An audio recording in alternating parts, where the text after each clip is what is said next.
Selebritas Rizky Bilar kini tak lagi menyandang status tersangka usai Lesti Kejora mencabut laporan dugaan tindakan kekerasan dalam rumah tangga atau KDRT. Pada Selasa 18 Oktober 2022 malam, polisi menyatakan kasus Lesti Kejora dan Rizky Bilar telah selesai berkat restoratif justice yang ditempuh kedua belah pihak.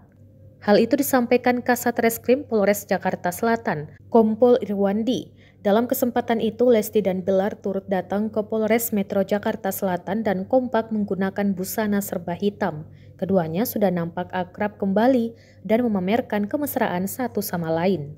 Sebelumnya, Komisi Penyiaran Indonesia atau KPI telah membuat keputusan bahwa pelaku KDRT tidak diizinkan untuk tampil di televisi atau radio.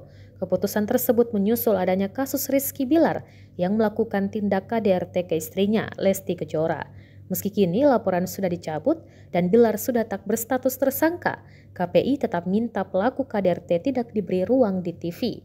Hal itu disampaikan Komisioner KPI Mima Susanti saat dihubungi Kompas TV pada Senin 17 Oktober 2022. Pihaknya juga sepakat untuk tidak memberi ruang kepada pelaku KDRT.